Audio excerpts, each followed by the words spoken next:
Hello and welcome to Africa Speaks. Glad you're watching. Today we are going to focus on refugees across the African continent. Yesterday, the 20th of June 2014 was World Refugee Day, and we're asking, are African nations accommodating enough to those fleeing war from wherever it is that they're fleeing to different countries for safety? And we'll be speaking to Rufus Karanja, who is the Advocacy Programs Officer at the Refugee Consortium of Kenya. Our hashtag this afternoon is African Refugees, and you can be sure that we're going to have a good conversation. Now, you know that in the past few months, we've seen a lot of war as well in surrounding countries outside Kenya. And we're talking about the Central African Republic, we're talking about South Sudan, and we're also talking about the Democratic Republic of Congo that is in Eastern Kivu. So those are some of the countries that have been going through a lot of conflict. And today we're going to focus on whether or not the other African countries are accommodating to these people who flee their homes, because of conflict or because of war or a human rights violation, and move to countries like Kenya, like Uganda, and all these other African countries. So let's start by taking a look at Web City.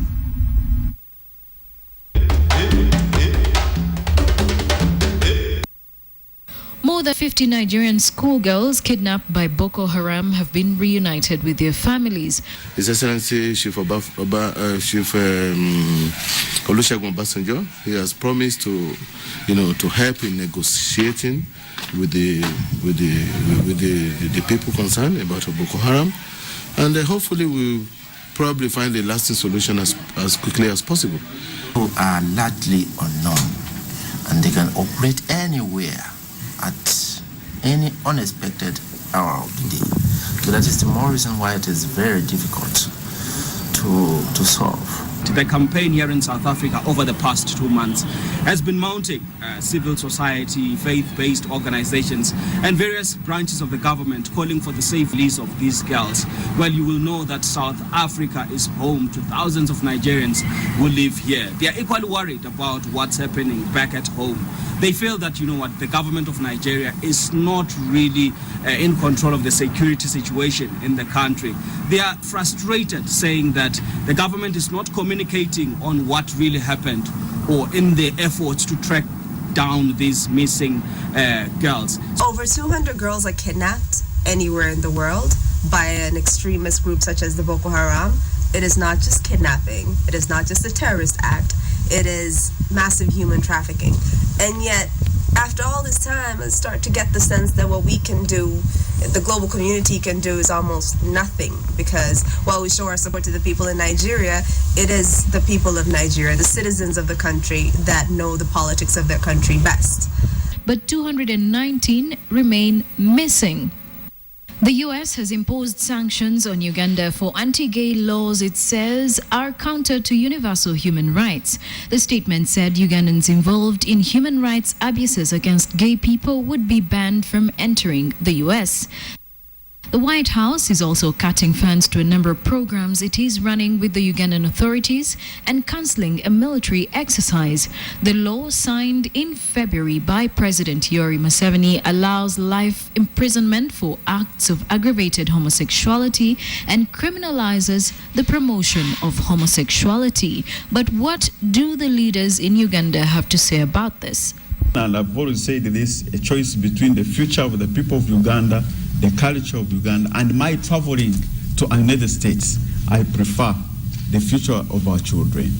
And that has been my stand. I know very well that the aid they are cutting was a contribution of the slaves that were taken from Africa, including Uganda, to their country.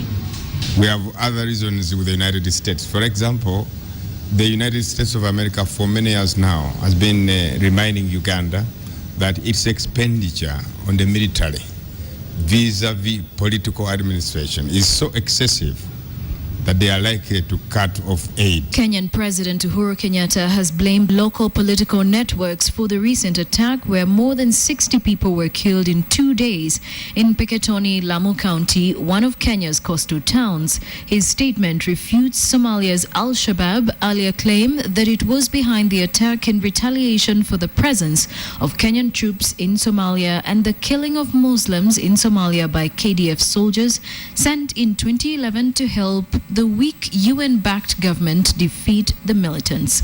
Reckless rhetoric, incitement, and negative propaganda do not constitute responsible leadership and will not be tolerated. From the 1st of July 2014, South African passport holders will require a visa to visit Kenya. Visas will no longer be issued on arrival in Kenya as had been the case. Kenya's Ministry of Foreign Affairs issued a directive that South African passport holders are now required to apply for visas prior to traveling or transiting through Kenya. Processing will be done at the Kenya High Commission and will take 5 working days. An Al Jazeera Arabic service journalist who has been on hunger strike for more than 4 months to protest his prolonged detention without charges in Egypt has walked free. This experience has changed my life.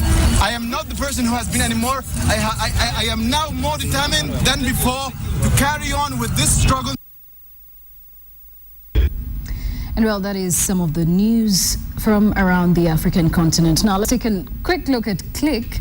And ladies across Africa and the world are said to take their time when it comes to choosing or making a decision on the man of their dreams. But one Nigerian comedian puts this into perspective for us.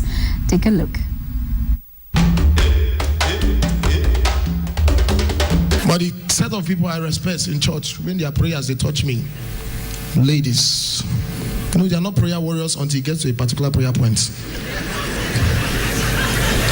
In church, pray for this country. They're on their BB. Funke, what's up with the pastor's tie today? Send LOL. I don't get it. Pray that we shall see great things. Oh my God, you missed the party last night. Are you for reals? Duh. But when they hear pray for a life partner, then they jump up. Oh my God! Father, that is my prayer point. Let husband locate me from north, east, south, and west. Father, not just anybody. Hello? Chairman! Chairman! Governors, bank managers, presidents, Father, they will call me. I know they don't have my number. Holy Ghost, collect it now. 08033962658. They will call me. They will call me. But when you sleep, you see, when girls are young, their options are limitless. When you talk to them about marriage, so when they pray in that line. When they're like 21, let's pray for life partner. You hear options. Father God, I'm still young. Hello. Father God, look, I need to start with at least 2 houses in Dubai, 6 in London, 2 in America. Hello. Father, just check out my Brazilian. You know how far now. Time day. When they are 30, the options they reduce. Father, I was a fool 10 years ago. Who am I to give you options? Me, common man. Let your will be done. Father, I don't care about any house anywhere. If he doesn't have money, I've been working. I have cake, I have wedding gown. It's only man I'm waiting for. Do your work, oh Lord. Time still there.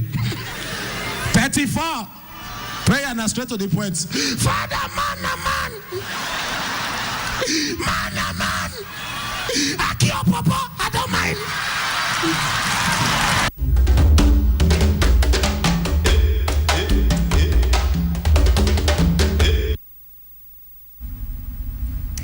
Well, now, welcome to the platform. Today we are focusing on World Refugee Day, which was yesterday, but we'd like to take a look at the African refugees on the continent. And in studio, we're going to be speaking to Rufus Karanja very shortly to give us the perspective of the African continent and why exactly there are so many refugees who are choosing to be resettled outside of the African continent.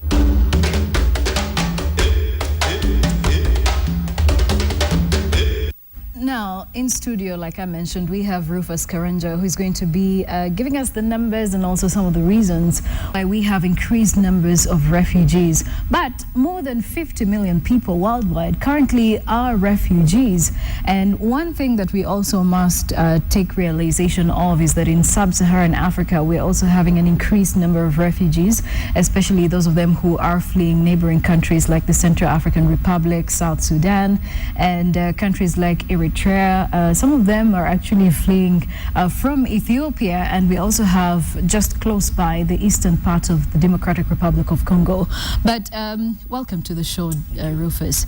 Let's look at the numbers. In 2013, for instance, how many refugees have fled to Kenya? Well, actually, the trend is actually increasing. If you look at UNHCR has recently released globally the trends in terms of the numbers, and globally, like you mentioned correctly, is actually 51 million people who have been forcefully displaced. But looking at the context of Kenya, for example, the numbers that we have in terms of those who are registered, we have over 500,000 refugees or people who are actually seeking asylum into the country. So it's quite a big population that we are hosting. And one thing that I need to point out immediately is also that the fact that because most people in Kenya always look at maybe we only host Somalis, we do have other nationalities that we do host from, particularly from the Horn of Africa, from the Horn of Africa and the Great Lakes region. So you're talking about people coming in from Rwanda, Ethiopia, like you mentioned, Djibouti, and of course the DR Congo. Right. Now, let's look at the fact that now we're having an increased number. And just like you said, Kenya is host to one of the largest numbers of refugees across Africa or even in the world. Yes. But then we have a situation where people prefer, or the refugees who come to, or who flee to other countries for safety, prefer to be resettled outside of Africa as opposed to being either returned back home or resettling in their first country of safety. Yes. Why is that? First, we need also to first understand the concept of durable solution, because resettlement is one of those durable solution. The other two is voluntary repatriation, like what is currently happening with the Somalis, where they are voluntarily being requested to return back. When you talk about resettlement, and that's one of the sort of juicy option for most of the refugees or people who are seeking asylum. But there is a bigger picture to that, and there are many reasons, varied reasons as to why people get to be resettled. One of it is continued insecurity even in the country of asylum. And I can give a good example. You find perhaps someone who is coming from Rwanda and running away from the situation in Rwanda, well-founded fear of persecution either by the state or by non-state actors. But you find that even in the country of asylum now in Kenya, they are continuously being persecuted, or they are continually being either being followed up by security agencies. And this quite happens.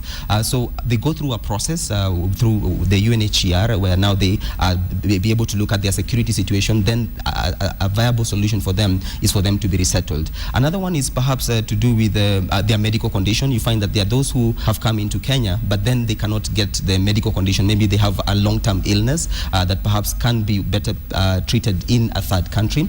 And resettlement by itself is one of the solutions even globally, because it's the concept of burden sharing, so that the developed world then tell Kenya to be able then to take off the big burden that you have. We can be able to resettle these quarters. So it's not up to the refugees, it's the situation that they are in, either it's in terms of continued insecurity in the country of asylum like in Kenya, or if they have a medical condition, then they get to be resettled into a third country. For instance, they go to the developed countries. Right, I get it when you say that some of them are still pursued even when they go into their first country of safety. Yes. We were meant to host one of the refugees who has been here for quite some time, but then he had his reservations as to why he didn't at the last moment want to share his own personal views on the show. But now let's also talk about their livelihoods, the livelihoods of refugees. When people flee their countries of origin for war or conflict reasons and then come to their first country of safety, normally it's very difficult for them to,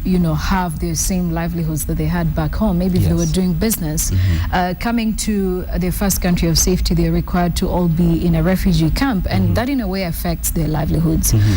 How do you think that they can best be helped to, still do the same businesses or the same kind of jobs that they were doing while in their country of origin?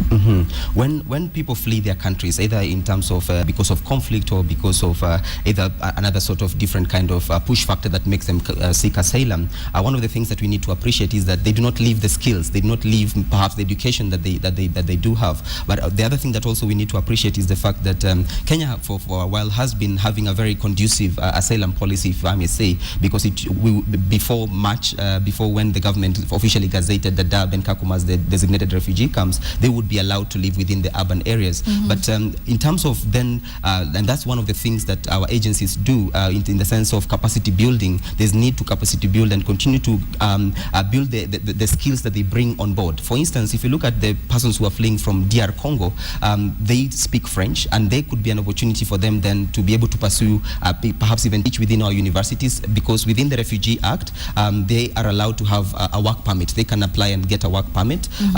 In terms of access, that has been a challenge for quite a while, but it's actually within the law, it's provided. Then one of the things that they should be allowed is that opportunity and that space for them to be able to be entrepreneur. If someone has some entrepreneurial skills, if someone actually wants to pursue further education, that's one way, the access to education within the Kenyan schools.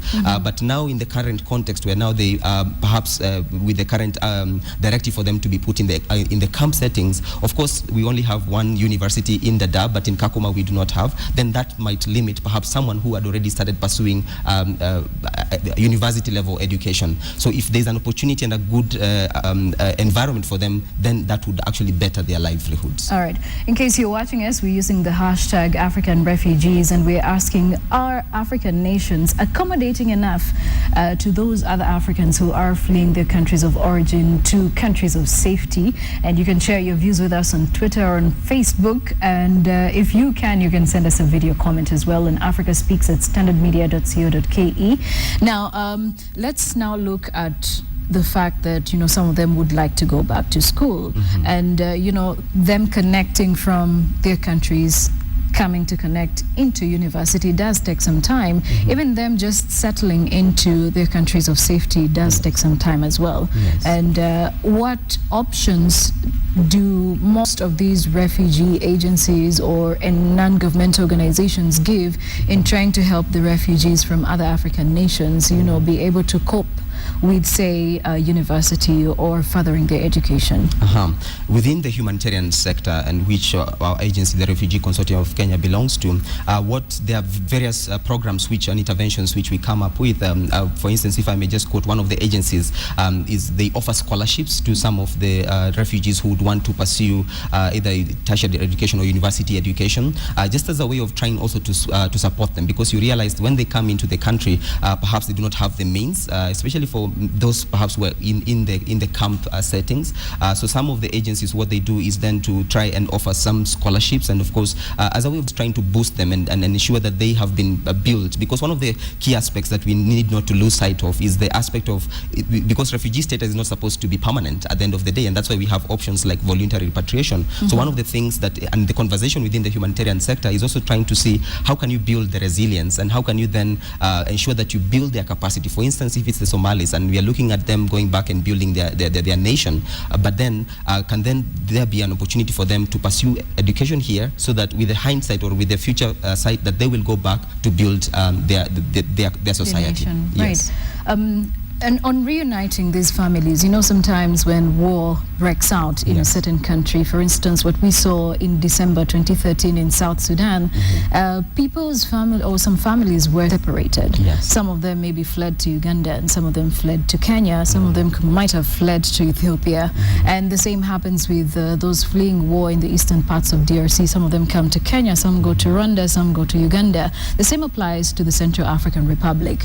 Are there avenues that these refugees can, look at for them to be able to be reunited with their families who have maybe fled to different parts of Africa? Yes, indeed, there are that opportunities. Have you united any? Yes, I will come to that. And first, let me begin by talking about what is provided within the law. If you look at the Refugees Act, which is the act that now manages the welfare of refugees, it's very clearly provided that it's a responsibility of also the host government, for instance, now the Kenyan government, to ensure there is family unity and reunification. Of course, we have our Kenya Red Cross, which they have a component on reuniting those persons, and they have a database. But also within the humanitarian sector, there are innovations that have come up. There's an organization that is called Refugee United that uses technology to try and be able to unite. If someone, it's a platform, it's a mobile platform, and someone can key in the names of maybe their family member, their parents, and there have been successful stories. Our organization, some time back, we partnered with them. It's called Refugee United, and there were very successful stories where we were able to unite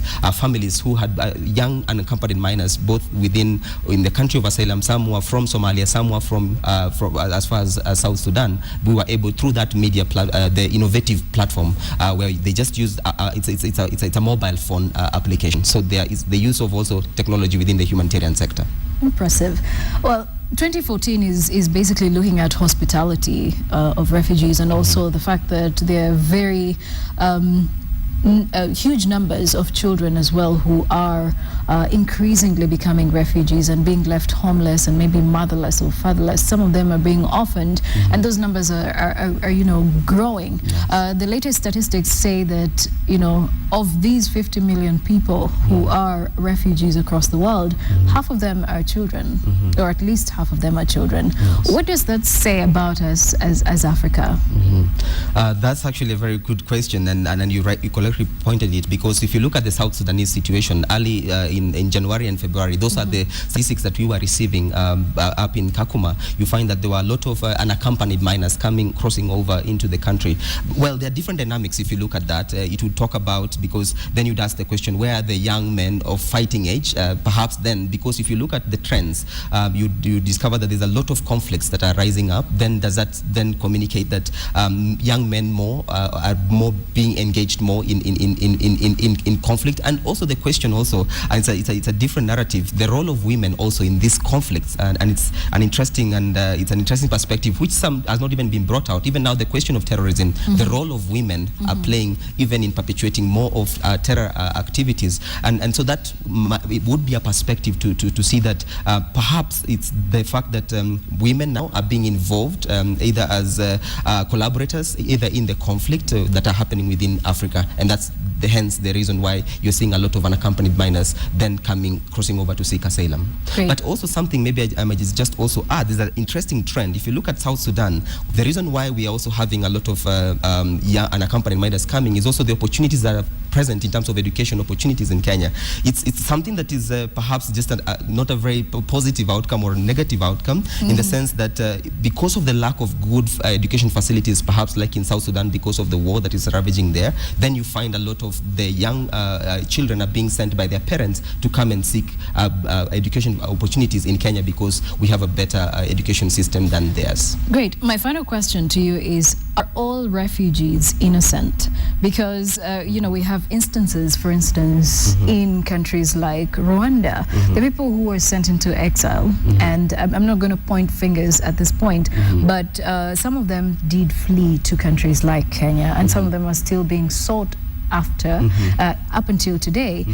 So are all refugees in Africa or any other part of the world who seek asylum in different parts of Africa innocent? To better answer your question, I mean, we first need to appreciate the definition of who is a refugee. And of course, a refugee is a person or groups of persons who are fleeing situations where they have a well-founded fear of persecution. And of course, one of the things that we want to really stress on is that asylum process or asylum system is a very civilian character, in the sense that there are proper mechanisms that try to weed out, if at all, there are any opportunistic persons. So I wouldn't want to point and say that perhaps there are, because the system itself, there's a process that is called refugee status determination, and this is a very watertight system that tries to, look at what is the reason that this person is fleeing. Is it a well-founded fear of persecution, or is it because the other thing that this sector that people need to understand is that they are also economic migrants. For instance, we have a lot of Ethiopians who are daily arrested along the Moyale-Isiolo route, and these perhaps some of them are actually economic migrants. So it's important to distinguish the different categories so that you can be able then to be able to answer your question. Oh, great. All right. We've been speaking to Rufus Karanja, who is the Advocacy Programs Officer at the Refugee Consortium of Kenya, speaking to us about the current state of refugees on the African continent, or at least in sub-Saharan Africa, and also what some of the options are they can explore in order to better their livelihoods, in order for them to have better living conditions in their first country of safety. Well, we've come to close of the show, and comments, views, suggestions are welcome on our Twitter handle at KTN Africa Speaks, or you can tweet me at Joy Doreen Bira. Well, for more, you can also email us africaspeaks@standardmedia.co.ke. My name is Joy Doreen Bira. God bless and have a great weekend.